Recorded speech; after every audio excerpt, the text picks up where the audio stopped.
everybody. It's Tuesday, September 22nd. This is another episode of your favorite podcast, The Hardcore Smarks, a show Excuse where me. full of what? I said excuse me. Hey, man, right in the middle of it. Something about a show with some hardcore people talking about obsessions. I don't know. Hi, guys. How are we doing? Good. We got Stretch, J-Bone, and Wally, as always. And, of course, I am Zachary. Today was a good day. I pre-ordered an Xbox. Yeah. Yep, Mr. Moneybags over here got both the Xbox and the PlayStation, and I have nada despite trying for both systems. I didn't even want the Xbox. I was going to try to order it from my boss, but neither of us could get it. I've got crippling student loan debt, so I didn't get either. Fair enough. I got lucky. J-Bone? I got an old Nintendo. Yep. Perfect. All right. We have a jam-packed show. We're just going to go right into it. We're going to continue ranking shit. Usually wrestling stuff. This time it's still wrestling. We're going to be talking about women's wrestlers, where they fall. We nominated 16 wrestlers as a group, and then we'll be ranking them by the usuals. So in-ring out of 15, because that's the most important thing. Mic skills and look/interest out of 10. And then our intangibles kind of catch-all category out of 5. So we will be talking about, in no particular order, Sasha Banks, AJ Lee, Paige, Asuka, Charlotte Flair, Alexa Bliss, Lita, Bayley, Chyna, Beth Phoenix, Mickie James, Alundra Blaze, Trish Stratus, Becky Lynch, Ronda Rousey, and Gail Kim. I will let J-Bone pick first this week. Who do you want, J-Bone?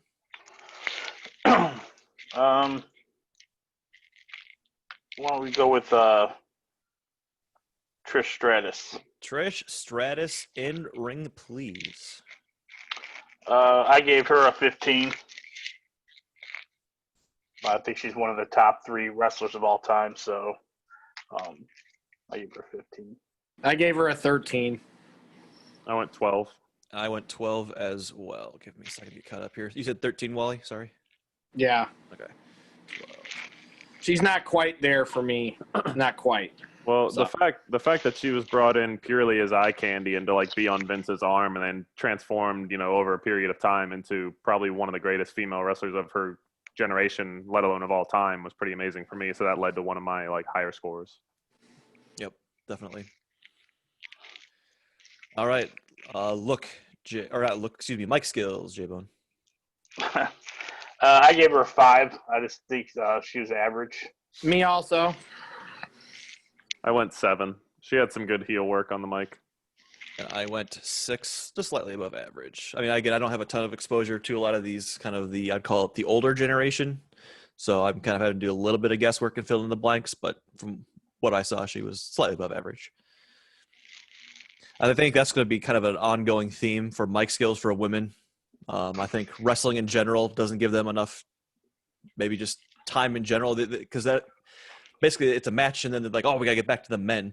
So they don't maybe get enough time to really cut promos. I mean, that's changing now, but I think a lot of them are going to suffer in the mic category just for lack of opportunity. Yeah, I agree. I mean, I just think some of them it's just not there. So I mean, true. they've tried, and it's not there with most of them on this list. Actually, I mean, It's a combination of trying and then also, I mean, even Stretch just said it, where it's especially with the we'll call it again the older generation, they were purely eye candy. Yeah, it's a little bit more difficult with them because I do think they were hindered a little bit. But anybody that's wrestling now has had ample chances, Sure. at least in NXT, or to get better at least. So. All right, then let's go back to Trish in specifics here. So let's go mic skills, J-Bone. What do you got? No, we'd look. Sorry, look. I had it backwards. Yeah, look. Sorry. I gave her an 8. 7. 7 for me. And 7 from me. This is another one of those. This look thing it's just personal opinion. So I gave 2 10s in this category. So they're all kind of in the same area. Most of the people for me on here. So Yeah, I mean, I don't like her. I didn't like her entrance music. So I never really liked her entrance music. So And to be fair to the listener, we're also trying to avoid the low-hanging fruit of just pure sex appeal. When we're talking look and entrance, we're trying to, avoid being that chauvinistic about it. Let's go then to intangibles. I gave her a 4. I actually gave her a 5. You got a 4 from me. And a 4 from me. I did my intangibles a little bit different on this one because I was noticing that the scoring was difficult and actually fairly close. So I just started them all at a 3 and then thought like positive things and then would count that up with basically the negative things. And that's kind of how I figured out their intangibles. So Yeah. Well, she gets like bonus points too for, again, being that, generational defining person in an era, again, where the women were purely there for sex appeal, and she was like, hey, I can actually wrestle, and sort of brought in that crowd of people who want to see women wrestle at that time. Yep. She definitely overexceeded expectations by far. Like this is not the person that I don't think anybody pictured having that match with Lita on Monday Night Raw 5 years before that happened. And she fought Charlotte, was it last year at SummerSlam or 2 years ago? 2 years. Yeah, but just saying, like, she still had the longevity. Yeah, she's not active anymore, but she can still come out of retirement for, a one-off every now and again, still look good in the ring. So she ends up with a 30.25, making her our first place person so far. I had her at 30, so. All right. Wally, who would you like to talk about next? Let's get Charlotte. Let's get Charlotte Flair out of the way. Okay, in ring. I think I have an idea. I gave her a 15. Figured. I gave her a 15 as well. Stretch. 15. Sorry, 15? Yep. Okay, cut out a little bit there. And then J-Bo. 15. I mean, She's the best women's wrestler I've ever seen. So I would even just say she's one of the best wrestlers, men or women. I would rank her high. I don't know if I'd go that far, but I definitely do. if I was mixing her with the other list, she wouldn't be in my top 5. Yeah, so. you can't mix them. So she's the best women's wrestler I've ever seen. Definitely. Already. So yeah, and I gave her a 10 on the mic because she's also her and maybe one other person are also she's also the best woman on the mic too. To boot. I also gave her a 10. Better as a face or better as a heel. Yep. But she's good enough as a face that it works. So she's kind of a tweener more often than not anyways at this point. Well, it's funny because I think I had spoken about it on a previous podcast too when we were talking about her or her dad or something, but she wasn't even going to be a wrestler, but then one of her brothers passed. He took his own life or overdose. I can't remember. And she, got into wrestling as a tribute to him. So it's crazy that, she wasn't even going to be a wrestler long term. And then she was this good at it. What'd you give her on the mic, Stretch? I gave her a 9 because I just couldn't bear to give any of the women a 10 because there are some really, really good ones, but I don't think there's no generational defining ones. Like for the men, you had The Rock and Stone Cold, and even Hulk Hogan was great on the mic. Like I can't recall a woman's promo like I can recall a Rock or Stone Cold promo. And that's no offense to the women. Again, they haven't had much mic time. They're getting there, with creative allowing them to be, the other person I gave a 10 to, she's had a couple that I remember that stand out. So yeah, I mean, I gave 2 9s. I didn't give a 10, but again, that's just might be my own ability to recall. I can't recall a specific promo. Yeah. J-Bone? 10. How about look? I gave her a 9. So yeah, I went 9 on that as well. Stretch. I gave her an 8. How about J-Bone? I went with 10. I think she has a really cool entrance. It's kind of like her dad's, and she wears those crazy robes and stuff. So I think she has a really good. See, look. that's actually why I dinged her because I don't like the fact that her music is like her dad's. Yeah, that's the one thing about, and I like her music. So don't get me wrong, I do like her music. Entrance, yeah. So, but she's like I said, this look thing. As we found out, like both of the other ones we did with this look thing it's just a matter of opinion, and you just not everybody sees everything the same way. Yeah. I gave 10s out, just not to her in this one. So yeah, I that's the same reason why I went a little bit lower with the 8. It was just it's not that's a bad look by any means. It's just for, I guess, lack of originality. Maybe it's just leaning a little bit too heavy on the family pedigree. So how about the intangible? I gave her a 4. I went 5. I went 5 as well. And Jade one? Went 5. So I we did. have, I can see already here, I see a 40. That's our first perfect score. We kind of all knew that one was coming. Yep. So she ends up with a 38.5. It didn't matter what she got in intangibles. She was going to be first on everybody's list. So I Yeah. just didn't give her a 5 just because I'm like, okay, I'm not giving her a 5. She doesn't need it. I mean, she has gotten hurt a few times, so that would be the one place. I mean, she's gotten hurt once or twice, or she goes off to get her boob implant fixed or whatever it is this time. So That's true enough. All right. I guess I'll pick next. Let's do Bailey. In ring, I gave her a 14. I gave her a 12. I went 10. And I Jay, gave her a 12 as well. I think she's, for me, I would say she's like, kind of it's tied for second in current wrestlers out there. So I think she's just absolutely fantastic. Yeah, the reason I sort of dinged her a little bit from y'all was, we're ranking based off of, heel and face personas. I get it. We say a lot of the women are better off as heels, but Bailey, when she was a babyface, just didn't really do it for me. Like finisher-wise, the Bailey to Belly was kind of I know she's kind of gotten away from that as a heel, and that's good for her. She's, evolving and getting better in the ring, but just as an amalgamated score, I think the babyface side of her brought her down a bit. She's got a great elbow drop. I actually liked her in-ring stuff better as a face. I think Really? I don't like where she's went with some of the stuff because I actually liked the Bailey to Belly just because I liked the name of it. The move was something everybody does, but like I said, when they make the move and put a cool name on it, it makes it more appealing. I actually liked her in ring better as a face. I think she's more blah as a heel, actually. So I would take Bailey and the Sasha takeover match over this Bailey for sure in ring. So. Yep. And all right, so then let's go over then to her mic skills. This is definitely kind of lacking. I gave her a 6. She was lower, but as a heel, she's definitely cut some better promos, so she benefited by a point or two. Also gave her a 6, and she was going to get a 4 or 5 if she hadn't turned heel and gotten better. She got a 5er from me. How about from J-Bone? Yeah, I gave her a 5. I agree with Stretch. If she was a face this whole time, I would have killed her with the mic skills and entrance. So, but I gave her a 5 here. Yep. I mean, it's the same thing we've said, men, women. Like, it's just one of these things where they suck as a face, and then as a heel, they start to come together. So hopefully she can move forward with these new skills she's learned. So she was awful when she was a face. Yes, like she truly was. She was like a 2, really, like Sesame Street. So, and she tried as a face.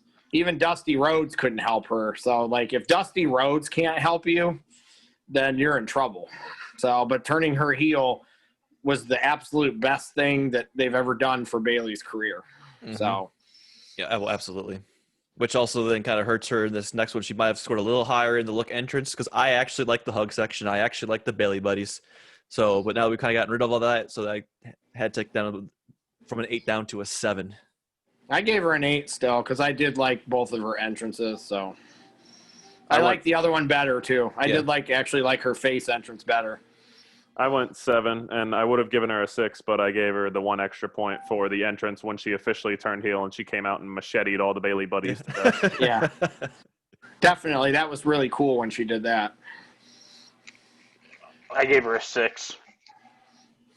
So I look forward to the day where one day she comes back to a face and like we see her backstage like lovingly applying care to some slashed up Bailey buddies with like some tape. It's like, I'm so sorry, guys. And then for intangible, I went overall positive. I gave her a 4. I think she's been overall just I always kind of liked her vibe. So I think more positive than negative on this one, so a solid 4 for me. I gave her a 5. I think she's done everything that they've asked. She's a company person, you can tell.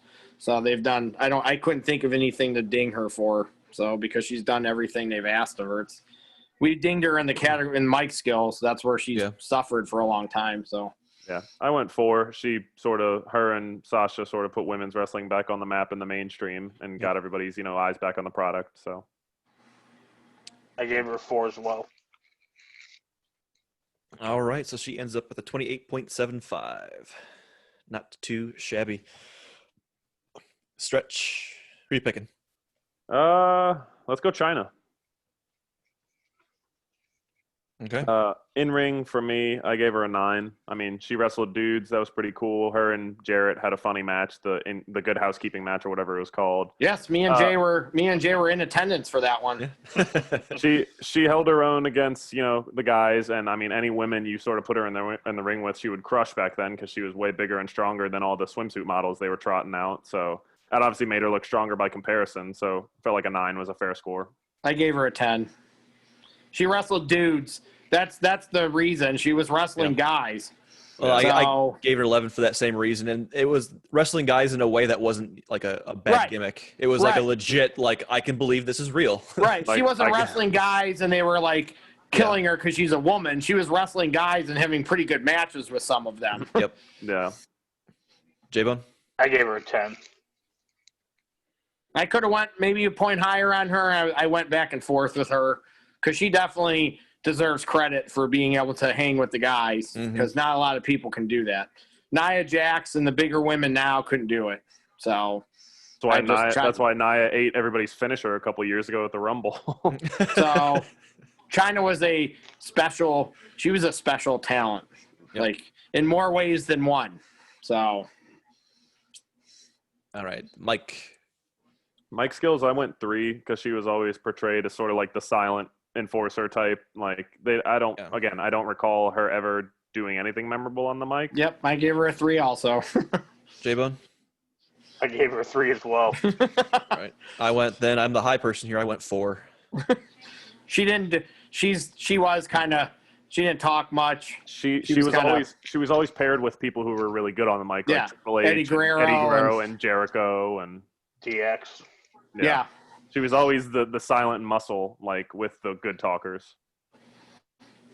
All right. How about look/entrance? That's a 9 from me. Like again, you had all these tiny 4' nothing swimsuit models running around in the Attitude Era, and then you have China at, I forget her exact height, but jacked as all can be, and with her black attire and all of that, and like nobody had ever seen anything like her before. So I gave her a 10. She's one of my 10s for look. So Jay? I gave her an 8. I gave her an 8 as well on that one. She was very unique. Mm-hmm. So she was the most, one of a kind. She was the most unique person on this list. So by far, she stood out. Well, especially in an era when they were just swimsuit models.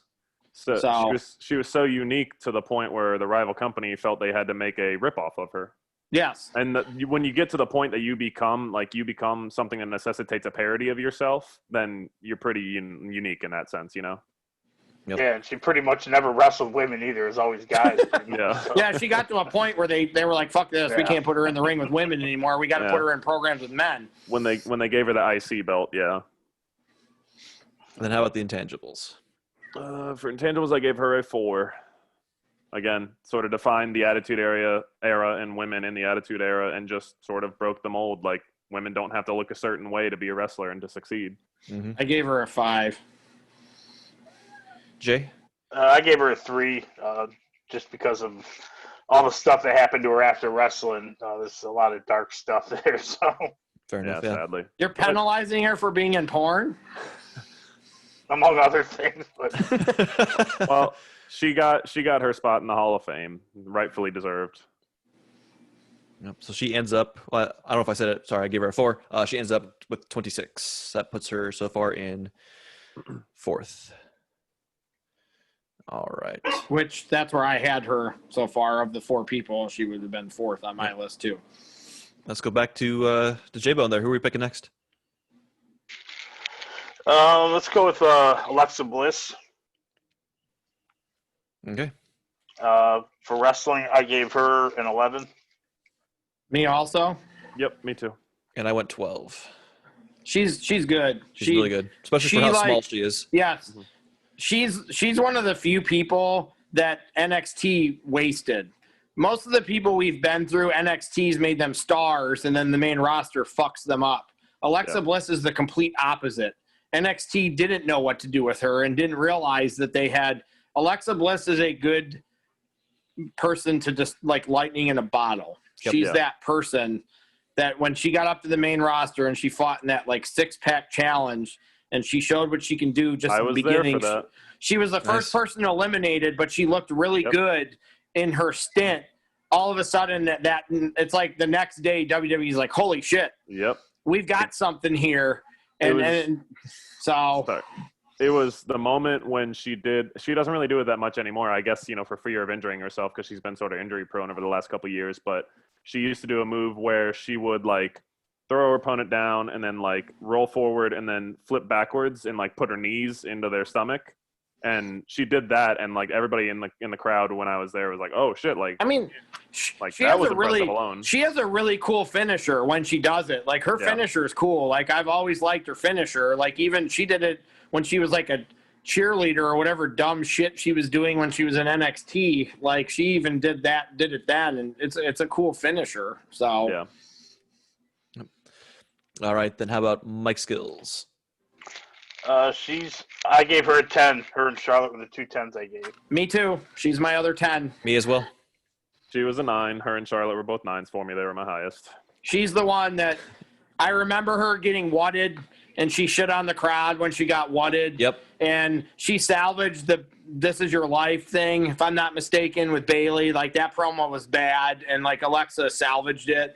So Alexa's one of those people they can send out, and they know that she's almost like Charlotte and Alexa are almost like Kevin Owens and Seth Rollins. They're their safety valves where they're like, okay, we can just put a moment of bliss on because we know Alexa will probably say something funny or unscripted.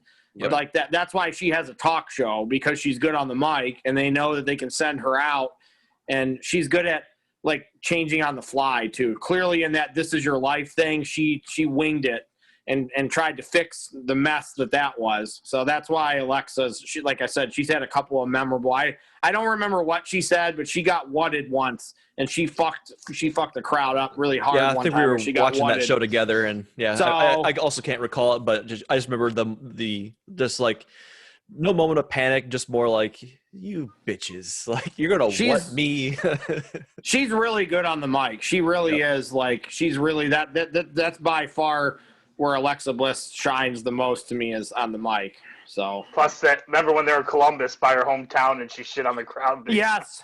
I shit on the Buckeyes or shit on Ohio, I think so. Anybody that shits on C-Bus gets bonus points for me.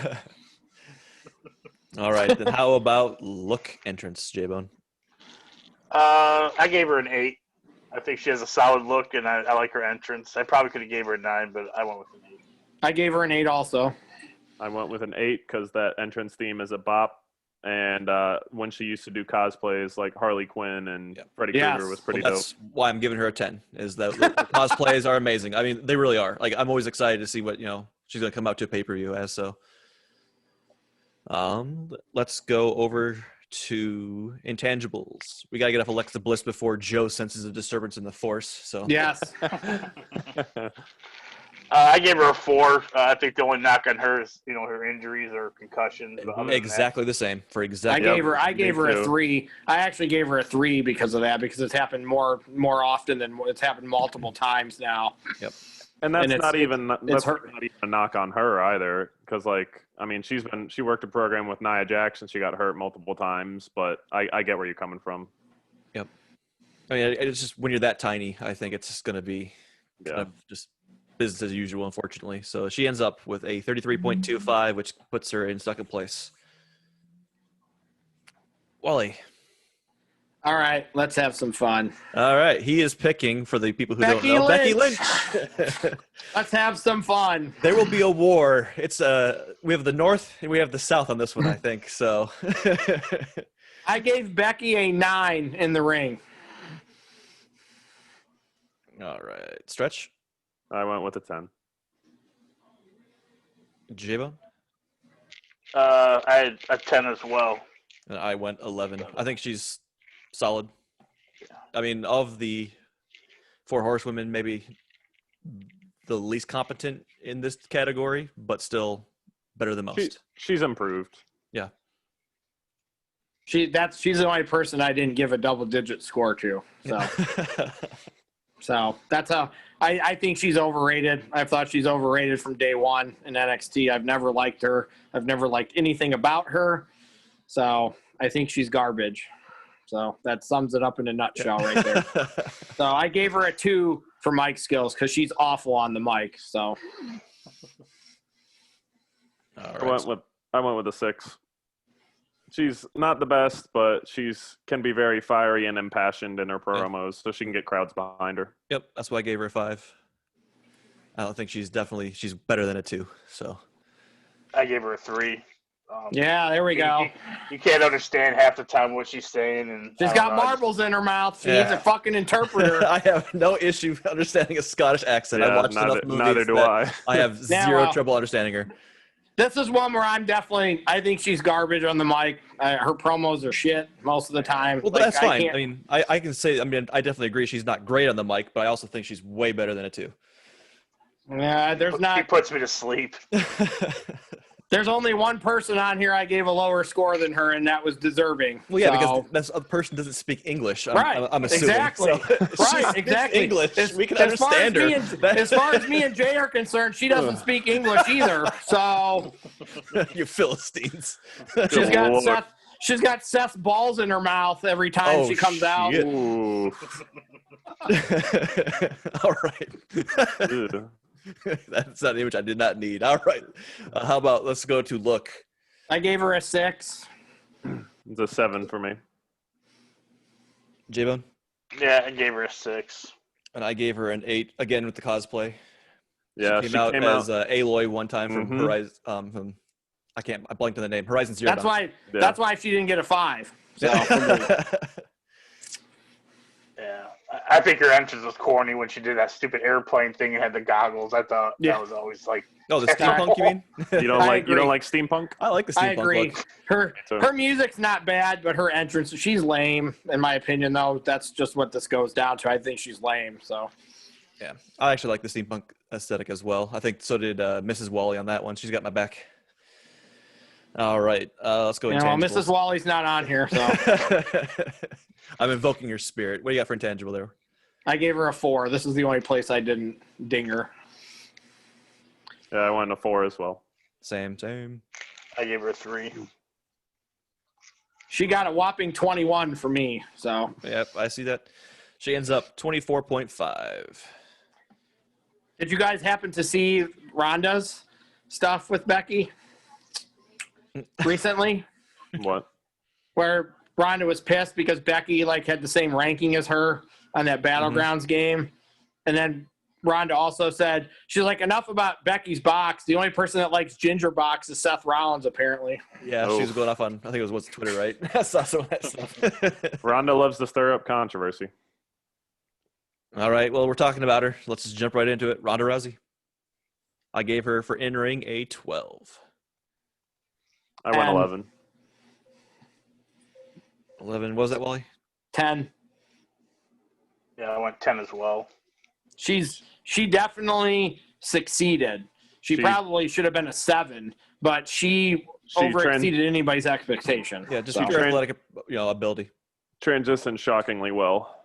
She's something we don't really see. I mean, I guess her and Brock both kind of got people that fit that, because Brock, transitioned from what he was doing to that. So I think maybe that UFC background figures into this somewhere. I mean, granted, Brock did his transition really well the first time before he did UFC, but somewhere that might figure into this. So, because she definitely did way better than anybody thought she was going to do in that 1 year she was around, and hopefully we're going to see her again. Yep, definitely, hopefully.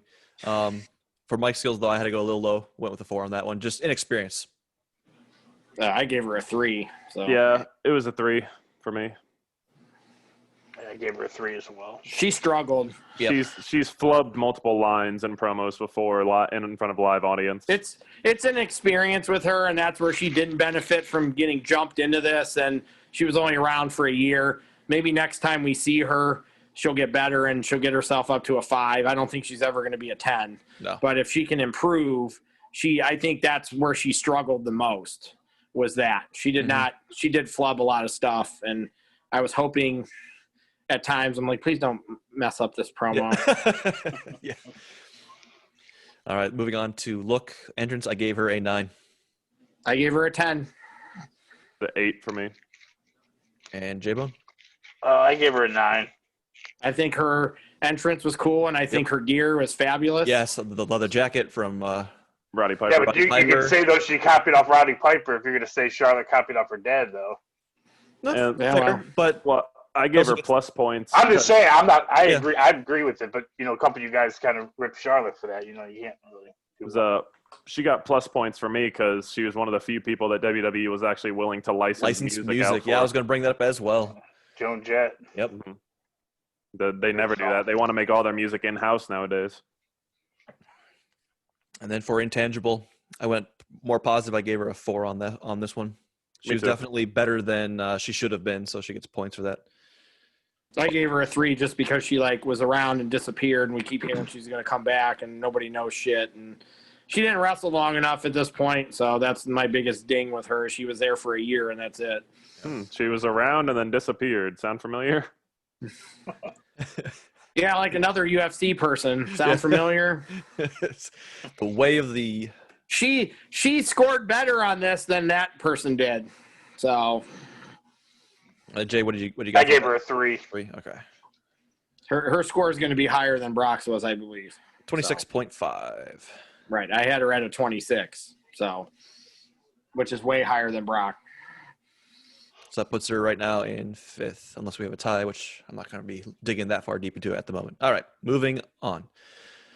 Stretch. Go Gail Kim. Where is she? There she is. All right. What do you got? In ring, this is a 13 for me. WWE, she had 2 separate stints that were both very lackluster. They didn't book her right. She wasn't happy there, but TNA is where she very often shined. I gave her a 14, so she's one of the best wrestlers in ring on this list. Mm-hmm. J-Bone? Yeah, I don't have a ton of experience with her, but I've seen her a few times. I gave her 12.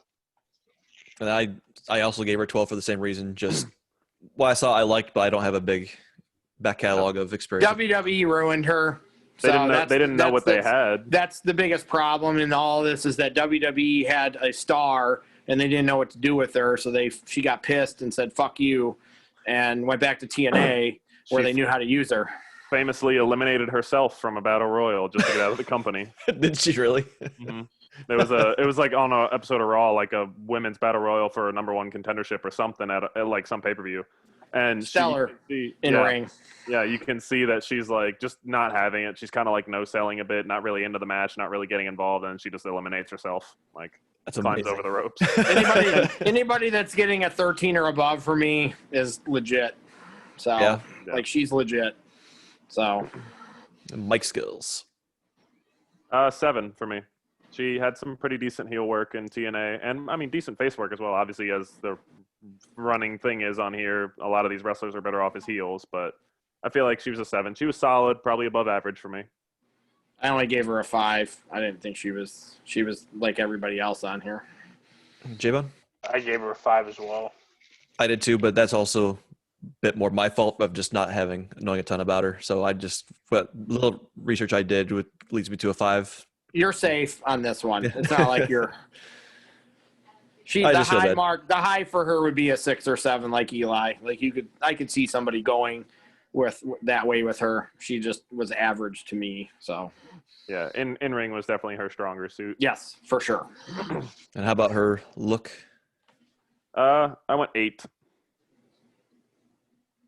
I gave her a 6. J-Bone? I gave her a 7. I gave her a 6 as well. There was nothing. She's there. There was All right. nothing special really about her. I mean, Eli, why'd you give her an 8? Like, was there something that I missed with her? Not purely for the fact that, like, again, I just keep harping on this point. Like, a lot of these women come out and they're swimsuit models and they wear these skimpy clothes and, they're just purely there to be looked at. But, I mean, she came out and she didn't necessarily wear like super revealing stuff, but she was more conservative with like, what she wore, and she was still Fair enough. great in the ring. And I mean, she had good entrance music in TNA as well. She was definitely not eye candy at all, even though she was wrestling during that era. She was definitely not that person. Yeah. So. She was all business. So. Intangible? 4. Me too. Gave her 4 as well.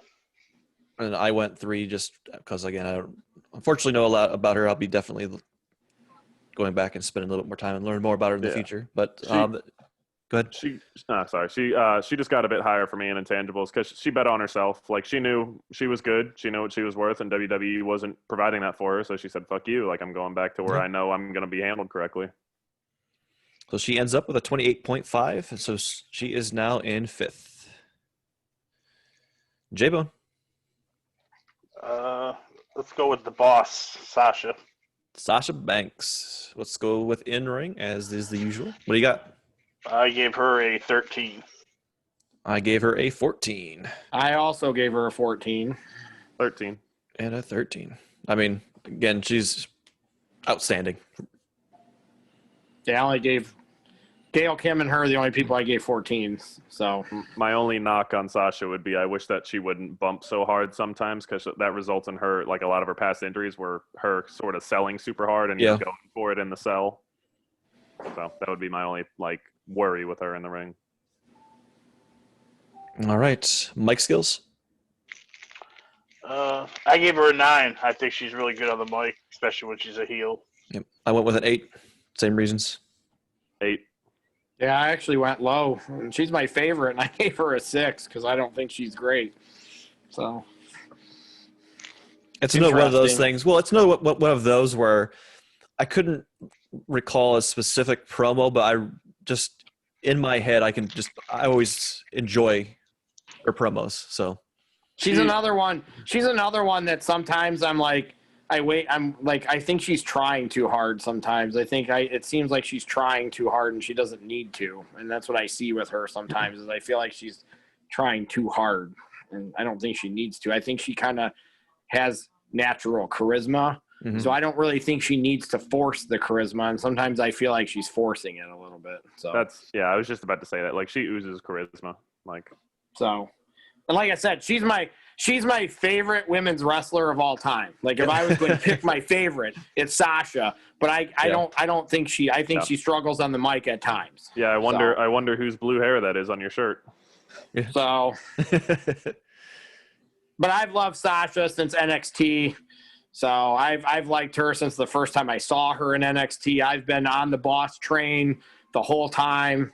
So I like Sasha, and the whole "she's not Ratchet" thing, and that hooked me in NXT when they were chanting "she's so Ratchet." No, she's not. Yeah. I thought that was really cool with her, and she was the best one of the 4 of them in NXT. Like, she was better than Charlotte in NXT. She was by far the best of this group there. Charlotte just jumped her when she got to the main roster. Yeah. So definitely. How about look? I gave her a 10. I love her entrance. I love, how she comes down to the ring. She's got that swag and everything. I gave her a 10. I gave her a 10. I went 9. The only thing I dinged her on was the fact that we have to hear Michael Cole scream "it's boss time" every time she comes to the ring. I also gave her a 9. I mean, if that's the worst thing she's doing for that, then that's fuck Michael Cole then. So yeah, but it is part of the entrance. We have to hear it. Her entrance music is probably my favorite entrance music on this whole sheet. I would agree on this whole thing, featuring WWE Hall of Famer Snoop Dogg. And then I love the glasses. So the stunner shades. Her entrance is really good. She actually might have the best entrance on here. Period. I might take her over everybody else on here just for entrance. Not even the music. Her entrance, I think, is really good too. So, and she's had a couple of, especially the one at the takeover. That one was cool. So, and how about the intangibles? I gave her a 4. As did I. because she's had the title for 4 times for 30 days. 65 seconds. Yep. Yeah, I went a 3, so she got dinged for me because of that. Like, because WWE is afraid to pull the trigger with her on a long title reign, and also because of the fact that she's been injured a bit because of the way she bumps and sells. All fair points. So she ends up with a 34.5, placing her in second. She was my second place person on my list. All right. Who would you like to talk about next there, Wally? I'm going to go with somebody who surprised me because she scored higher than I thought she was on my list, AJ Lee. Yep, I'm going to 100% agree with that. I was shocked at the end of my score. I was like, wow, okay. I gave her a 13 in ring. So she wrestled again kind of before the women's evolution, essentially. So she was wrestling with some shitty people. So, and she was one of the bright spots. Mm-hmm. Yeah. I mean, Paige was there too, but AJ was very unique. Yeah. She was very unique in the way she did things. And it was there was something about her that she was different. And she was underappreciated in the ring, I think. I think she was better than people thought she was. Yeah, she got a 13 from me too. I loved her submission finisher. The name is escaping me, where it looks like she's like hanging on the person, like wrenching their arm back. I thought that was pretty unique. And again, the fact that she was in that era where we're like, holy shit, like if we allow women to wrestle, like they'll actually wrestle. Like we shouldn't hold them back. J-Bone? Yeah, I guess I didn't grade her as high. I gave her a 10. I mean, that's still pretty high. Above average, but. And I gave her a 13 as well. But she sort of had like the Trish Stratus thing at first. Like she started out sort of as like a valet or like an object in a story. Yeah, valet for like 5 different people. For Dolph and Daniel Bryan and Cena, but like she was with Kane, or they hinted with her Kane too. Yeah, so like that's what I'm saying. Like for the longest time, she was more of an object in a storyline or a prize of affection for somebody, and then they put her in the ring and found out she can actually go. I gave her a 9 on the mic. She did cut her own pipe bomb, which was pretty priceless. And yes. On a list of a bunch of people that didn't cut good promos, that one stood out. So She was good on the mic. So maybe she wasn't dating a certain other person at that point. So I was going to say maybe he helped her get better because we gave him a 10, most of us. But I just think that she was better on the mic than I think. I don't know if everybody, you guys seem to kind of agree that she was good on the mic with me. I gave her a 9 as well. She got an 8 from me. J-Bone? I gave her a 7. Pretty close marks there. There were really no dissenters on that one. I gave her an 8 for a look. She used to skip around the ring with those fucking jean shorts on or whatever, and that was her own little thing. That was her own thing, the whole skipping around the ring and stuff. So she made herself unique. Yeah. With her entrance and stuff. So just that kind of the I don't know, she's just kind of that crazy hot lunatic type of aesthetic she was going for. So that's exactly what she was going for. Which is probably why she was in so many love storylines. Yeah. What'd you give her, Stretch? 8. And J-Bone? Yeah, I gave her an 8. Anytime you wear those knee-high Chuck Taylor shoes that go up to your knees, you get bonus points. Yeah. I actually read her book, and her book was really good. Yeah. She's got a lot of like mental issues though. Like she's mentally like got issues. Yeah. She actually is bipolar, I want to say, I think. Yeah, now that she definitely is. Now that she's retired from the ring, she's like a huge mental health advocate, which I thought was pretty cool. No, that's a good thing to be. I gave her a 4 for intangible, so she was, like I said, she was very unique. I think that she found ways to make herself different and stand out in an era where that didn't necessarily happen. So she went out of her way to make herself unique. I went 4 as well. It's, played countless times over and over when talking about her, but she was, a lifelong wrestling fan, and the video of her meeting Lita as a child and crying, and then, pretty much she grew up and lived her dream, and I thought that was pretty cool. Like she saw it through to the end. J-Bone? I gave her a 3 because I don't think she had the longevity with some of these other women, so I gave her a 3. Yeah, fair enough. I gave her a 4 as well. So she ends up with 32.5, placing her 4th. I think for me, she was tied for 2nd, I want to say. Yeah, she was. She was tied with where she was like, I think I had Sasha a point ahead of her. I think I had both Sasha and AJ Lee at 35. So All right, I'll go next. Let's go ahead and let's talk about. Can't really pick a lot of these because I Why don't don't know you? a ton about them. Isn't there a boy? Oh, I was gonna say, isn't there a woman on here that was one of your wives potentially? Yeah, Why don't you pick her? I am in love with Paige. Hopefully that won't affect your ratings. No, I remain objective. That's why Cross is not on this list because she would have been 15 across the board. Like, Yes. Zach, some of these are only on a scale of 10 or even 5. No, 15 each category. So that's why I had to take her out because I would not have been objective with that one. But with Paige, I remained pretty fair. In ring, I gave her a 12. 11. 12. So then we're pretty consistent there. Yeah, I mean, super solid.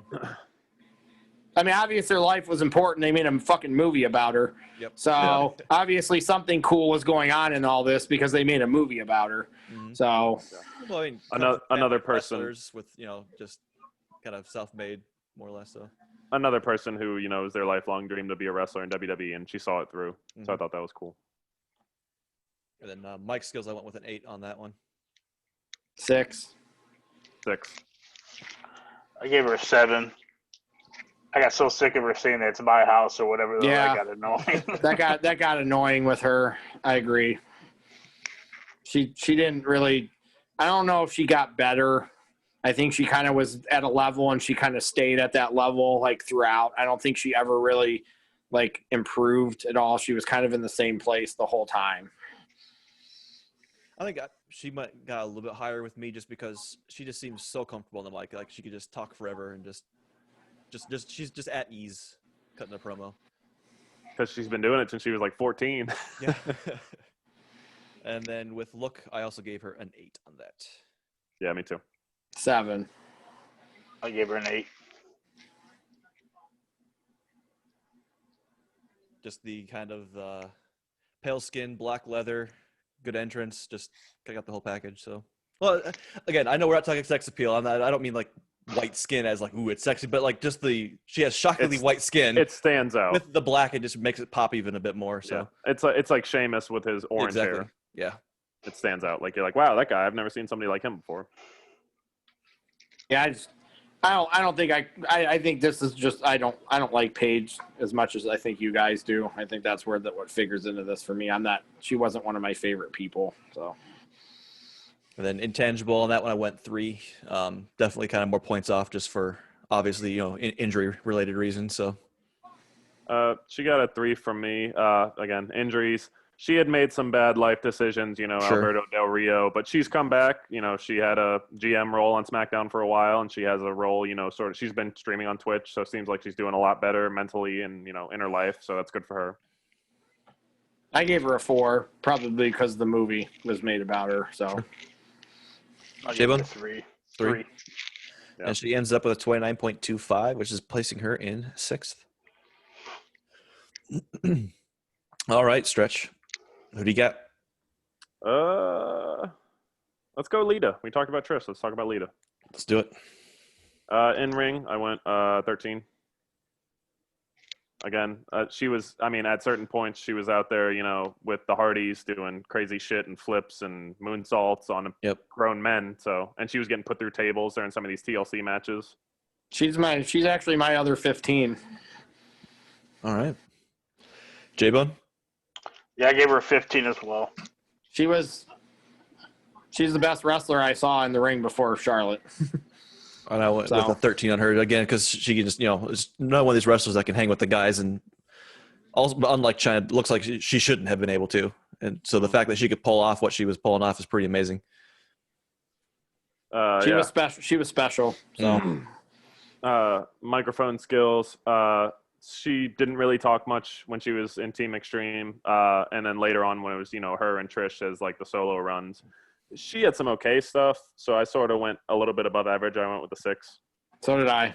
Same. And I went with a 5. It sort of brought it down for me because I've said this many times. I grew up watching Ruthless Aggression, Raw and SmackDown, and one of the big storylines of the time was her having Kane's bastard son, and then Kane and Matt Hardy feuding, and her mic work during that is just atrocious. Like I'm sorry. Mike skills was not her strength. Yeah. So she was the best I think I've ever seen her ever. is an ECW when she just stood there and with Doring and let them chant she's a crack whore. Yeah. And Yes. I think she was better when she wasn't talking. So that was definitely not her strong point. Fair enough. What'd you give her, Jay, on the mic? 5. Okay. How about look? I went with the 9. Sort of had the punk rocker aesthetic going. Nobody was really dressing like her. Like she had the baggy pants and like the band T-shirts and like all the. She was kind of the. And the thong you hanging have to out. mention it. Yep. The thong hanging Yeah, out. That's fair to mention say it. I wasn't gonna be the one to mention it, but yeah. Well, I mean, The again, rest of us were. You can't. Well, even Right. not even talking about the sex appeal. It has to Right. mention it was definitely part of her look. Yeah. Right. And it was the style back then, like low-rise jeans Yeah. were the style, so that was sort of like what was popular back then. So I gave her an 8. So it was a product of its time. Yeah, her Of look. course. Yeah. J-Bone? I gave her an 8. And I gave her an 8 as well. All right. How about intangibles? I went with a 4. I gave her a 5. All right. I gave her a 4 as well. How about J-Bone? 4. She's another one that I can't find it, and she has been a guest person in the booth with them on pre-shows, and she's done a lot of stuff still. And So, she had the tag match at Evolution. So I also read her book. She used to be a stripper, so that's what she did before she was a wrestler. She was legitimately a stripper. Maybe So- that's why Vince felt so comfortable with putting her in the live sex show. Yeah, that's probably why, because she was a stripper. So she went from a stripper to a wrestler, one of the best wrestlers I've ever seen. So kudos to her. So maybe I gave her a 5 for that reason too. Yeah, fair enough. So She ends up with a 32.25, so she is our new 5th place person. And who are we picking next? there's not a lot left to pick from. Let's Pick your favorite that you alluded to earlier. Asuka. Go ahead. You want to take All this right. one? Go ahead. I mean, I gave her a 12 in the ring, so I gave her credit there. Yeah, I went 11. I went 13. I mean, I'm not going to take away from her in-ring skills. She's definitely good in the ring. I would, gave her 12. I much prefer Io to her, but if I have to go in ring, I'll take Io over Asuka. I think Io's a better version of Asuka, but I mean, they gave her such a long NXT title run, and like oftentimes if you give a champion a long run, their matches feel kind of stale and repetitive. If you give them a year plus title reign, but hers, actually felt fresh, and she gelled with a lot of people. she's almost like the male Nakamura to me, without all the charisma and stuff. Yeah. So. Well, it's funny. Yeah, so it's like take all the good things, Nakamura, and then choose the male Nakamura. Well, I mean, it's she's funny. a striker. She's a Yeah, striker. she's a striker. I Like know. that's her I'm whole teasing thing you. is. It's funny how WWE had them both win the Rumbles the same year too. Moving on to the next category, I gave her a 1. She is abysmal on the mic. Her screaming and yelling every week is not cool. It's not fun. It's boring. It's terrible. I'm not giving her credit for any of this. She's terrible on the mic. She's one of the worst women I've ever seen on the mic, period. I gave her a 2. I went with the 2 as well. I gave her a 10. I speak Japanese fluently, and she says some really good stuff you guys are missing. Right. I mean, it's hilarious. Right. I gave her a 2. All right. We're all in agreement that she's bad on the mic. Yeah, So. I think, to Jay's credit, I think even if we did understand Japanese, I still think she would score low. Yeah, I do too. I have that feeling. She's like fingernails on a chalkboard for me when she starts her goofy, dumb shit every week. I'm just like, shut the fuck up, please, now. I do like how she like sachets to the ring and all that crazy movement she does, but yeah, the screaming is a bit much for me. Yeah. So then talk about entrances. What you got? I might give her a 7 for this. So Yeah, I had an 8. I know Wally doesn't really care for her music, but I really, really like her music, and her entrance with a different mask every time is pretty cool. And again, the way how she sort of like vibes down to the ring. to each his own. So I don't like her entrance at all. Sorry, Wally was a 7. Stretch, you were an 8 on that one? Yeah. Okay. J-Bone? I gave her an 8. I went 7 as well on that one. She's not my favorite, but I'm also not going to say that it's not a good entrance. So I mean, like I said, I don't like it, but I didn't give her a 4. I gave her a 7. So it's there. It's just not my cup of tea. I gave her a 4 for intangibles. So I don't really ding people on intangibles very much. So they have to really do something for me to ding them. So I went with a 3. J-Bone? I went with a 3 as well. As did I. I had a couple negative points in my head, a couple of positive points, so it just kind of evened itself out. So I'm not going to really penalize her for anything on that one. So she ends up with a 24.5, which is placing her at 12 at the moment. Because I got a couple more we got to write here first. So, actually, Zach, aren't you picking? Yeah, give me a second. I just wanted to see where she's. She actually tied with Becky Lynch. Sweet. My 2 favorite people tied. 24.5 each. The 2 shittiest people on the mic tied. Sweet. Out of the last 3, I'll talk about the one I know the most about. So let's go Mickie James. In ring, I'm going to give her a 12. I think she's got some pretty good kind of striking style I kind of actually enjoy. So I gave her an 11. I went with an 11 as well. I gave her a 10. 10. This is her strong area. Yep. She's a good worker, so. She's clearly a good worker. Correct me if I'm wrong. I think her and Sting are the only people in both the TNA and WWE Hall of Fames. I feel like that's. I'll take your word at it. Pardon. But in the TNA Hall of Fame, she's probably going to be in the WWE Hall of Fame. But yeah, she will be. Yeah. She had a really good program with Trish, so that pretty much put her on the map. Yeah. Yeah. All right. Then Mike Skills, I gave her a slightly above average to 6 on this one. I gave her a 5. I went 5. 4. She's nothing special. Nothing special. Well, I feel like she's regressed, and that's not her own fault. I mean, she had some good stuff in TNA and her early stuff in WWE, but since her return to WWE, they've taken the mic from her more and more. Like when they paired her with Bliss was the one doing all the talking, and she was sort of a crony. So yeah. And then for lookless entrances, I gave her a 5. I think it's just kind of overall, just to me, just kind of bland. Yeah, I gave her a 6, so there's nothing there for me there either. Yeah, 6 for me as well. 6 for me, just average. She sang her own entrance music in TNA, which I thought was cool, but in WWE they kind of just gave her, generic, clappy, happy music, like nothing really special. And for intangibles, I went with a 3 on that one.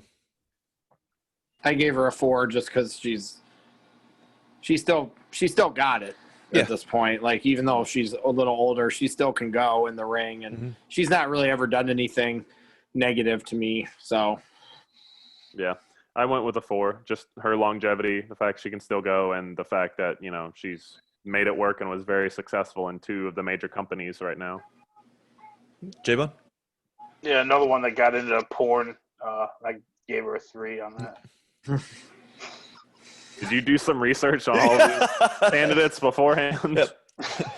No, personal research. No, they just pop up. I just have to look at them. Just pop up. Something popped up. I don't know what. We broke Stretch. All right. She gets a 25.25. All right. Stretch, who you want to talk about? Go Beth Phoenix. Okay. Take it away. Another person who got some plus points because she did have some pretty good segments wrestling some guys. Not as much as Chyna, but she proved she could go with the men of that era. In ring, I gave her a 10. She was strong. Her a 9. She was strong. She showed, strength and a lot better than what some women had back then. J-Bone? I gave her a 10. I gave her an 11. It's another one of these where I've seen some of her stuff, but I don't have a ton of exposure to her. So, how about Mike Skills? From what I remember and from what I looked up, it's kind of bland. Honestly, I didn't really think anything special, so I went with a 4. She got a 4 for me. Same. That's what I gave her. All right. She had a cool fit. She did have a cool finisher. I liked her finisher. Yeah. So Yeah. I will at least give her that. So. Yeah. For look, I went with an 8. No, nobody was really looking like her at the time. 7. I gave her 7. 7. And a 6 for me. She was just Yeah. Intangibles, I went with a 3. Middle of the line, I mean, she had some really good stuff about her and, some detractors. She had a couple injuries, ultimately one that sort of ended her career. Wish we could have seen more of her. She's doing a good job on commentary. I'm glad that she's back with the company in some capacity. I actually gave her a 3 and dinged her because I think she sucks as a commentator. I do not like her. She annoys the shit out of me. She's better than some people that have been in the NXT booth. I'll take her over Percy Watson.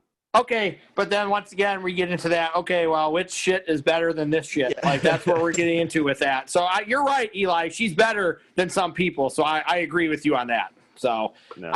She bothers me. I don't know. I don't know what it is about her. It's probably because I didn't love her as a wrestler. She annoys me as an announcer then. Yeah, she doesn't bother me as an announcer. That's why I gave her a 4. Yeah. Yep, as did I. So she ends up with 24.5, 13th place. And I believe we have one last one there, J-Bone. So Alundra Blaze, what do you got? Yeah, I don't have a ton of experience with her, but for wrestling, I gave her a 9. I actually gave her a 12. She was definitely, like, again, generational. Like, she was ahead of her time for that generation. Women back then were pretty much exclusively valets, like a Miss Elizabeth or a Sensational Sherry type deal. They rarely ever got in the ring. So I kind of gave her points for being the one person back then who actually could wrestle of the women. She actually was good at her craft back then when nobody else was. So compared to the girls now, maybe she's a 9 or a 10, but I'm probably the person on here that's seen the most out of her because I was watching her when she was Medusa, and I was watching WWE when she was Alundra Blaze. So she was ahead of her time at that point. She would have done better wrestling now. She would have succeeded more if she was wrestling now because she would have fit in better with this than she did with the crap that she was Bull Nakano and the shit she was wrestling back then.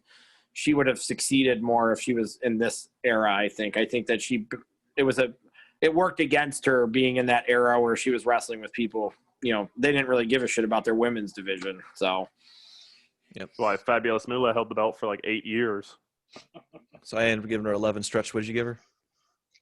For ring, I gave her 8. 8, okay. And how about Mike Skills? I gave her a 4, but I don't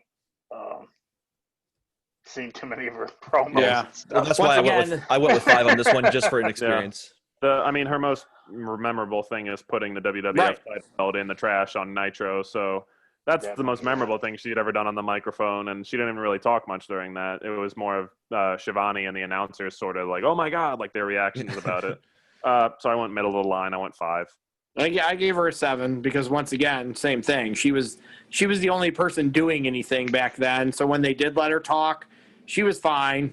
So she's that person on here that's like really generational compared to everybody else. She wrestled before everybody else on her, and if you didn't see her regularly, it's harder for you guys to gauge her because you didn't see her nearly as often as going back and watching clips is not the same thing as like watching her every week and watching her on pay-per-views and stuff. So, I remember a week ago when we were deciding whether to put her on this list, she really does belong in this list because she was like a pioneer for women's wrestling, more so than Wendy Richter or even Fabulous Moolah. I just think Medusa, because she wrestled in different companies too, and that didn't happen a lot back then either. She was wrestling. She was in WCW. She was in WWE. I even think she was in Glow or like she got around. She bounced around. AWA maybe. She bounced around, and women didn't always do that either back then. So she was very like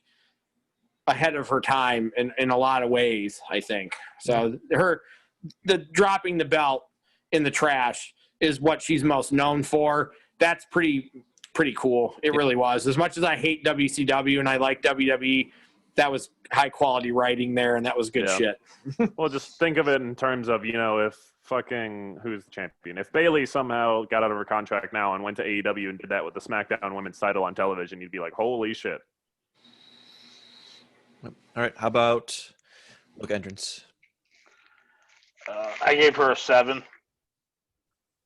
6. She had multiple different she had multiple looks and entrances throughout her career. So I didn't really like Alundra Blaze. I think I liked her better when she was Medusa.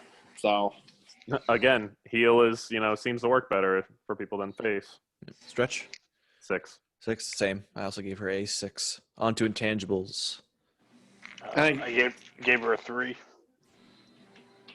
I went with 4. Yep. 4. So 2 4s, and I gave her a 3 as well.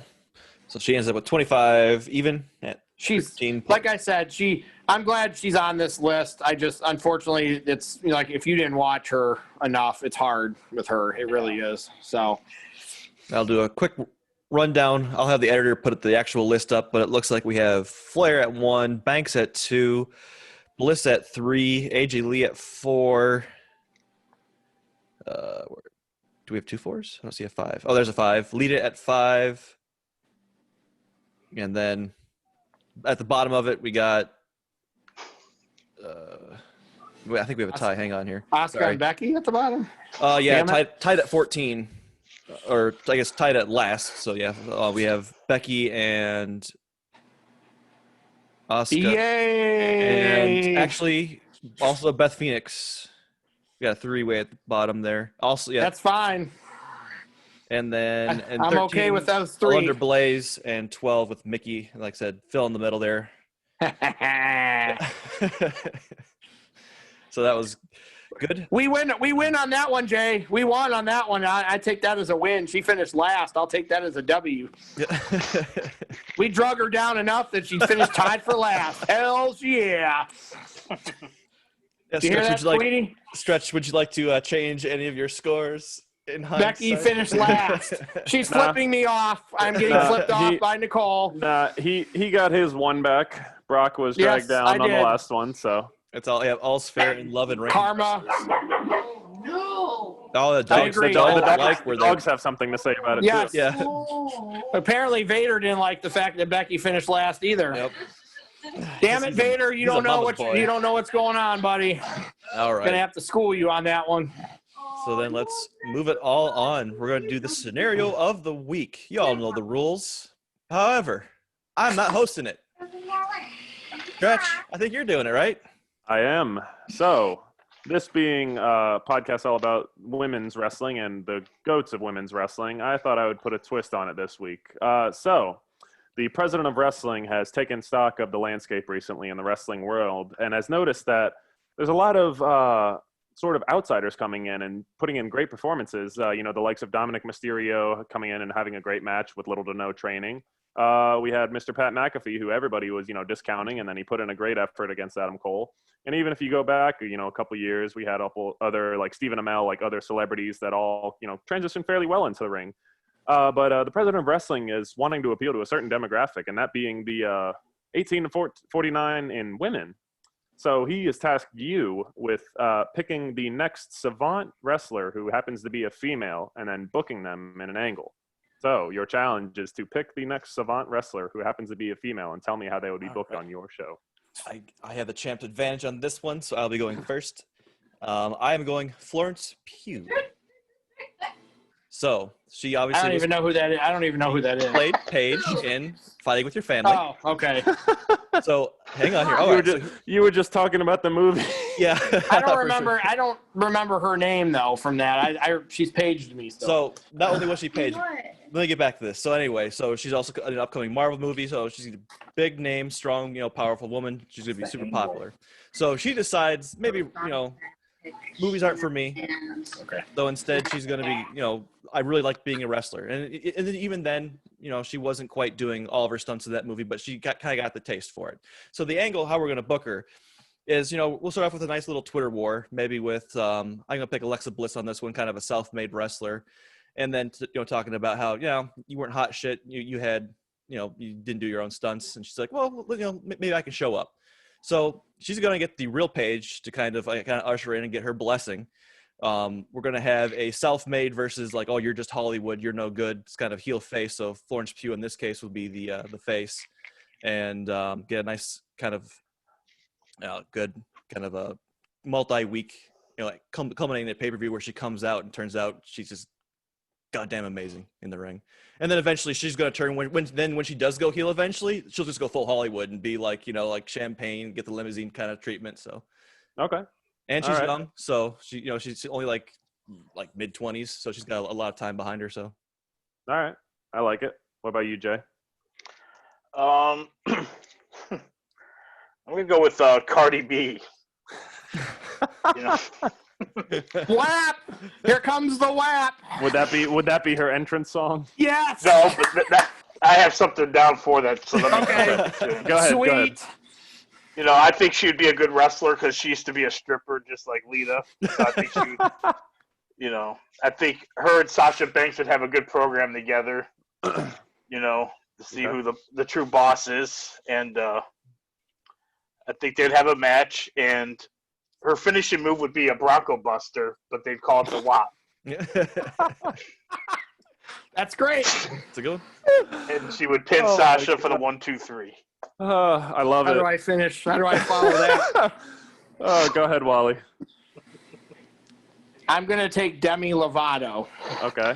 Because she has a blue belt in jiu-jitsu. So apparently she knows how to fight. So, and according to my wife, she's a badass. So we're going to bring her in, and we're going to bring Ronda back. And we're going to put her with Ronda. Like you said, you made reference to Paige kind of being we're going to use Ronda with Demi, and they're going to take care of Nia and Shayna. So you're booking them to win the tag titles. You're not booking her outright to win a world title or a women's title. No, I'm putting her with Ronda. Okay, and that would keep her safe, I guess. Wouldn't expose her. It's good. I mean, like I said, I don't know much about her. This came from Mrs. Wally again. Mrs. Wally strikes again. Okay. Do we have any debate amongst? Sure. answers? Demi Lovato kind of has some mental issues, and Cardi B is definitely a prima donna. She's going to be difficult to work with. Also, you said women's diet demographic. I'm not quite sure. I mean, I guess all three are pretty good in that regard. They're also all fairly young. We didn't really have anyone pick someone like Charlize Theron or anything like that. Where it's like a good answer. I thought about her too, but she's a little too old for it. So I actually like J-Bone's answer. So I like that one. I like the whole WAP. He incorporated that in. I think her promos might be dicey because she's hard to. When she talks, I'm like, what the fuck is she talking about? So, but I actually like his answer. He pulled that one out. I don't know where that came from, and I actually like that one. So, any final thoughts before I decide? Nope, go for it. All right, so I'm thinking that despite claims that she would be a diva to work with, I'm thinking that she would pull in the most viewers to the product. I'm thinking J-Bone takes this one with Cardi B. Cool. Nice, Jay. Round of applause for J-Bone. Anybody that can incorporate wet ass pussy into this is getting bonus points. So Good kudos Lord. to you on that one, Jay. Good. We just talked about how women are, should be empowered and everything in wrestling, and now we're just setting it back. Yeah, no, Cardi's that person. So it was all good answers though. So like yours was good, Zach, and yeah. Nicole, okay. Yeah. I'm curious, Zach. What were some of your backups? Backups. I had wow, I'm like on her name. Hang on a second. Gillian. Community check. Gillian Anderson? I'm blanking on her name. No, Yeah, it sounds somewhat familiar, but I could be wrong. And then Anna Kendrick is actually a huge wrestling fan. Nice. And then Alison Brie because of Glow, but she's also old too. So yeah, that's a good one, Zach. The Alison Brie one. That's a good one. Very nice. Think about that. all right. So let's go then to Matt's favorite segment, the Wednesday War Wrap-Up for the shows that aired on the 16th, I believe was the date on that one. Yep. Yes, the 16th. All right. J-Bone, what would you like to talk about this week? Let's go with AEW. AEW. All right. Go ahead and break down that show for us. Yeah, I thought it was a great show after months of bad booking. I thought AEW kind of dug themselves out of the hole a little bit here. The first match with Jurassic Express and FTR was pretty good, but before the match even got started, it was funny with what do we call the it? box. The box coming in and super kicking Just the kick ref, the ref, and then walking out and then flipping the money to Tony Khan. Yeah. Here's I our thought that was fine. classic. Yep. So, anyways, I thought the match was pretty good between Express and FTR. FTR winning. Yeah, I have a quick little note on that. It's just I know Matt's not the biggest fan, but man, Lucha is a beast. Hmm. Yeah. He really is. I don't think Jay really likes him either. Jay doesn't like Jurassic Express. Yeah, I mean, he's the one I can maybe put up with the most. But I mean, I don't think they're bad. They're just not my cup of tea. I don't think they suck. I just don't care too much. They're in a very, very good tag division, so they get kind of lost in the shuffle sometimes. But it's good when they have a showing on television. Mm-hmm. What was next, J-Bone? Then the Hangman Frankie Kazarian match. I thought Kazarian held his own pretty good. I thought it was a solid match. Obviously, Hangman got the victory. Then the next match was MJF and what's his name, Sean Dean. Jobber of the week. Jobber of the week. Yep. Yeah, that was a squash match. Finger poke of doom. Yeah. I think that was more of a promo than a match after. Yeah, definitely was. Yep. Yeah. It was weird how he hinted at his stable. I don't know where they're going to go with that. Yeah, that was very odd. Yeah.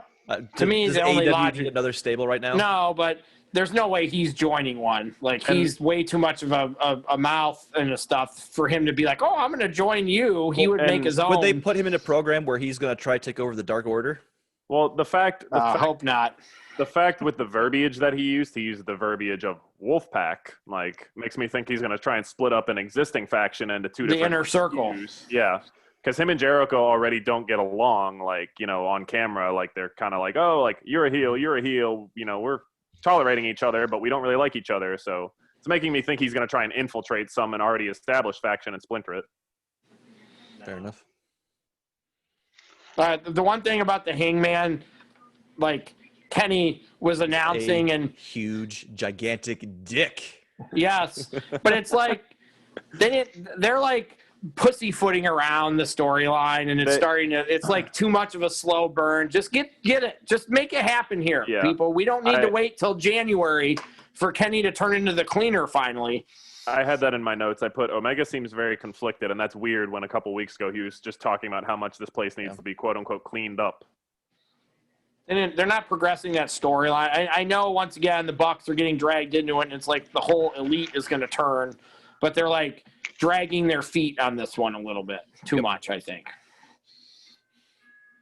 And then I want to take just real quick. I have a note for the next matchup. I just have all it says is Kingston is chef kiss. Mm-hmm. Kingston's really good on the mic. Yes, he is. He really is. He is. At first, I was not impressed. I'm just some, New Jersey style douchebag. But now I'm kind of loving him. No, he's great. He really is. The Butcher and the Blade still suck, but I think I had hinted at it last week or the week before, a couple podcasts ago, where he was talking about he was kind of hyping up his faction. He's like, Pac wasn't here for you, talking to the Lucha Bros, I'm here for you now, and he gets people behind him. You want to support this guy and be like, holy shit, this guy is talking about something that I can get behind. Mm-hmm. Is he gonna just keep saying every week, I wasn't eliminated from the Battle Royal, and not do anything of he needs to further that and not just keep saying that every week. So right. Well, once Archer loses inevitably to Moxley, I'm sure he'll be next in line. Yep. All right, let's get to it. Maybe perhaps the crowning achievement of the entire night. Yeah, the parking lot brawl was fucking awesome. Yes, yeah. it was way better than it should have been. Way better than I even hit on all hoped for. cylinders. That match hit on all cylinders. They did everything right. I think we all had a feeling that Cassidy would show up at some point too. But once Chucky had the clicker and he popped the trunk, the way he showed up was perfect though. And despite some of my friends on the other one, I think the Orange Punch is the perfect name for that Superman punch. Don't call it the Superman punch because that's what Roman calls it. Calls it the Orange Punch because I think that's the perfect name for that. That makes it's cool. Now he's got his own name for it. It's just that match was fucking amazing. That match was absolutely. just there is no way that anybody there's no way anybody thought that match was going to be that good. Yeah, Dave Meltzer gave it 5 stars, and Dave Meltzer doesn't give non-in-ring matches 5 stars almost ever. So I mean, the match itself was fantastic and exceeded expectations, but Sue flipping the bird as she drove away at the end was just icing on the cake. whatever that movie did at the end of pin him, that was fabulous, and the truck, that was fucking awesome. Like everything they did about in that match was just fucking great. And so other than JR referring to a long board as a 2x4, I could have done without that stupidity. It's a glorified kendo stick. It's a 2x4. Okay, relax. Yeah. Another thing too, I just wanted to harp on. We kind of skipped over a few things. Private Party, I felt bad that they had to lose, but my logic on that was that the Inner Circle had to have some part of them look strong, since some part of them was going to lose in the main event. I mean, looking back on it now in hindsight, we kind of knew that. Jericho and Hager is bad. Yeah. Jericho's fine. They could have picked Sammy, and I don't. Maybe because of what Sammy said, they can't be the sex gods anymore. I don't know, but why can't we have Sammy and Chris? Why do we have to have Hager and Jericho together? It just raises the question too of why would you lump any of the other two guys in the Inner Circle together when you already have a stacked tag division that's struggling to get on TV every week? Right. It's not a great idea, but and again, it's probably. Jericho probably has pull backstage, saying like, "Hey, I don't have to be on TV in a main event, but I want to be on some capacity." Like, who knows? The stuff with the women was predictable. Like, if you're gonna do something like that, don't keep showing Sheeta in the crowd. Like, duh. And I'm like, Zach, Sheeta's gonna help her. Duh. Like, who can't see this coming? Yep. And I actually liked the Thunder Rosa and Ivelisse match. I thought it was very physical. Like, Thunder Rosa's great. We've all seen that. She's proven that. Well, but she's being hindered by this fucking Sheeta angle, and it's supposedly I read that they were legit fighting during that match. Yeah. There was definitely issues with Ivelisse and Thunder Rosa. Because she no-sold her, yeah. Yeah, so there were some legit heat in that match between the two of them. Okay. Yeah. I'll have to go back and watch it knowing that now. Yeah, she no-sold her. She no-sold her, so Thunder Rosa was throwing some potatoes at one point. The only problem I have with Thunder Rosa now is I feel like Britt Baker is getting pushed back, like, out of the picture, and that bothers me because don't push her out of there. Like, Britt's still better than anybody in their women's division on the mic by far. So don't, let somebody get pushed to the wayside. I like Thunder Rosa, and I think she's probably the best in-ring person they have. Yeah. But don't, completely forget about Britt. And, Jay's girl wasn't on either. I mean, he's going to get pretty upset if he doesn't get to see Big Swole. He's just going to laugh silently at that, not even dignify it with comment. What a politician. All right. Let's switch over to my only gripe with that show would be I want to see Kenny and I want to see the Young Bucks fight. And if every week, if we keep – because that's going to be the issue on the other show. So you have superstars that Cody's already not there. Mm-hmm. So I understand a week, but Kenny hasn't really done anything. So well, that's what I was getting at. Like, if Jericho and Hager are going to take up spots in tag matches now, where does that leave the Bucks? And they're not selfish with their booking. Like, they're going to book other people over themselves more often than not.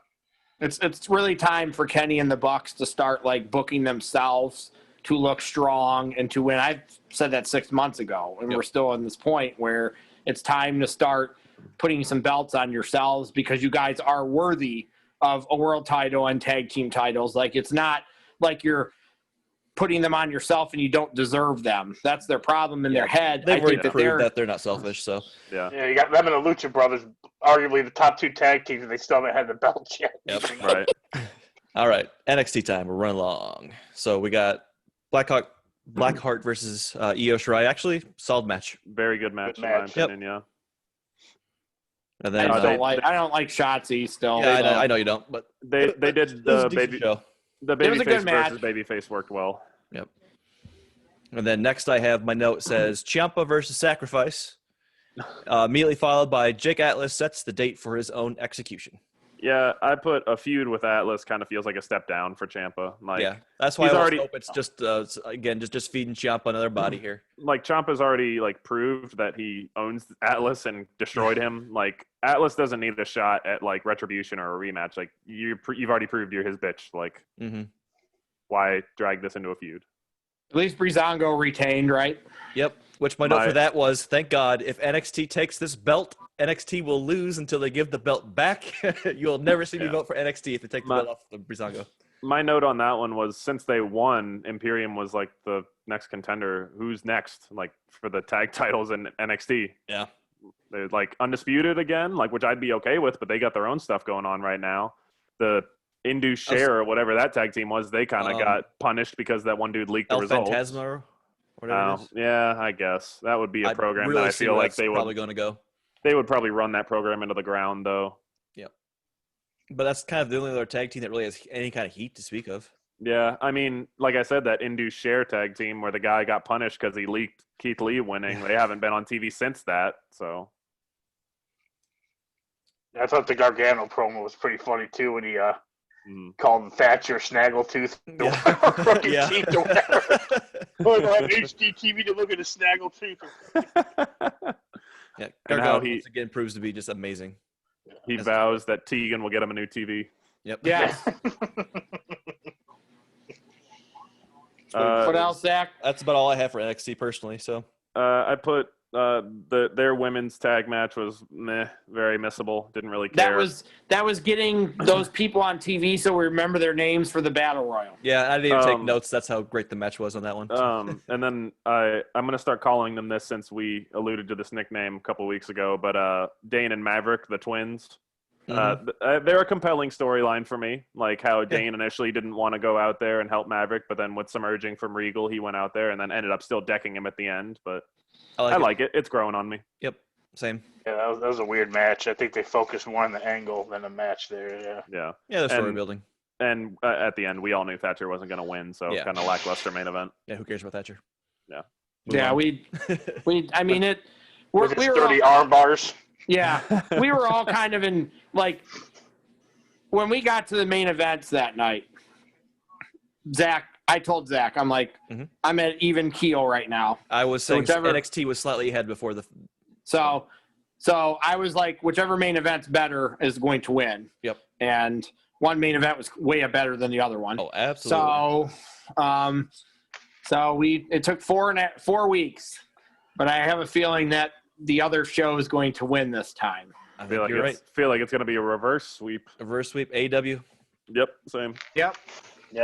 Yeah, I mean, again, before that final match, NXT was going to take it by a hair for me, but that brawl. Neither show was great before that to me, but both of the shows are suffering from. Give me the stars. Give me, where's Adam Cole? Where's Johnny Gargano? Like, I understand you're trying to build new people up, but if Cole and Gargano are on the main roster, that's fine.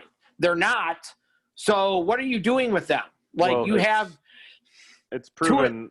They're proven with the gauntlet match next week too. I mean, there's not really that many big names in that, which I'm excited for. Like, I think that it'll be fairly good showing for a lot of people, but I'm disappointed. I get what you're saying. You want to see these big ticket guys and these guys you've watched for, a couple of years now, and you know what they can do and what they can bring to the product. Once again, if they were moved up, then it doesn't matter. Then building the stars completely makes sense. But if you still have them there, what are you doing with them? Like, we just did a thing where Adam Cole and Johnny Gargano finished like first and third or first and fourth, and the best wrestlers currently, and Kenny was in that group too.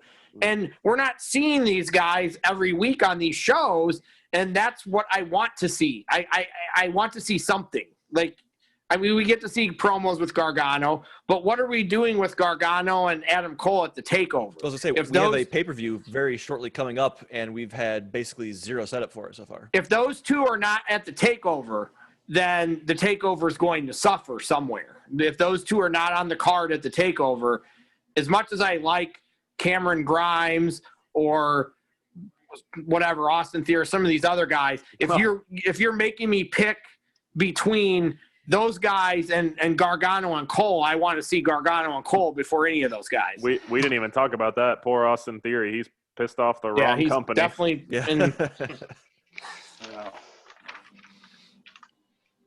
Any final thoughts on the Wednesday night war wrap-up? I mean, good for AEW. It took a long time, but like me and Zach were kind of at, Jay liked AEW better than me and Zach did. The main event won that for AEW for me and Zach at least. It snatched it. Like I said, NXT was definitely going to win it by a hair, but AEW, the last moment was able to take it. They back, so. needed that. Yep. They needed that. Now, So now the question is can they capitalize, or was this just a flash in the pan? Good luck. They just had good luck with one match, so I'm still kind of worried about the show. I mean, we're putting Orange Cassidy in a title match that he's probably not going to win, but we're putting He'll look him good in a in loss. the main event. I would As assume that's going to be the main event. Yeah. All right.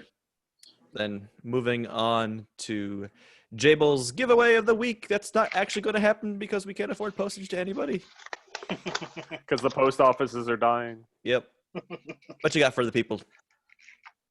Anyone that subscribes will get a postage note. Oh, snap. You can do what you want A with it. single postage note. Single. Is it already Post-it note. written on, or is it clean? Clean. That's Oh. clean. So it's still good for whatever kind of note you need to post. Exactly. And then I'm going to pass it off to our prognosticator for a prediction of the week. So just elaborated on it. The gauntlet match, feel like it'll be a show stealer, and I feel like Kushida's coming out on top. Whoever wins is not. Wally and I talked about it. Whoever wins is not beating Finn, obviously. Yeah. But Kushida's gonna have a good showing. They've been booking him strong lately, so I feel like Sure. he's the guy they're going with. Make him look Yeah, good in a loss. What? They'll make him look good in a loss to Finn. Give him his time to shine, but then still not have him win. Looks like they're turning him heel or something, though, the way you kind of Yeah, I don't. last I'm match. not really. Which I don't I'm fine really- with. I'm indifferent towards him. I mean, so, I'm glad they're turning him heel because don't get me wrong, he's a great wrestler, but bringing him to NXT with the smiling mute foreigner who is world traveled and great at wrestling gimmick just didn't do it for me. Like heel, he doesn't really have to talk that much. He can let his in-ring work speak for him. He can be ruthless. He can do whatever he wants. So I think that'll be a good upswing for him. I'm definitely rooting for Kyle O'Reilly. So that's definitely who. Grimes too, but I like Kyle O'Reilly. I think there's a direction they could go if they do let Kyle O'Reilly win. There's a direction they can go that could be interesting if they would let him win. So I mean, hey, anything is possible. They let Jey Uso win a world title shot, so That's very true. and All right. so Well, let's wrap up this show. We've gone on pretty long, or about an hour and a half. So we will leave it there. Next week, we're coming back with some of the best promos of all time. Looking forward to that one, guys. So as always, if life puts you in a pin, keep kicking out on that 2 count. See you later. Deuces.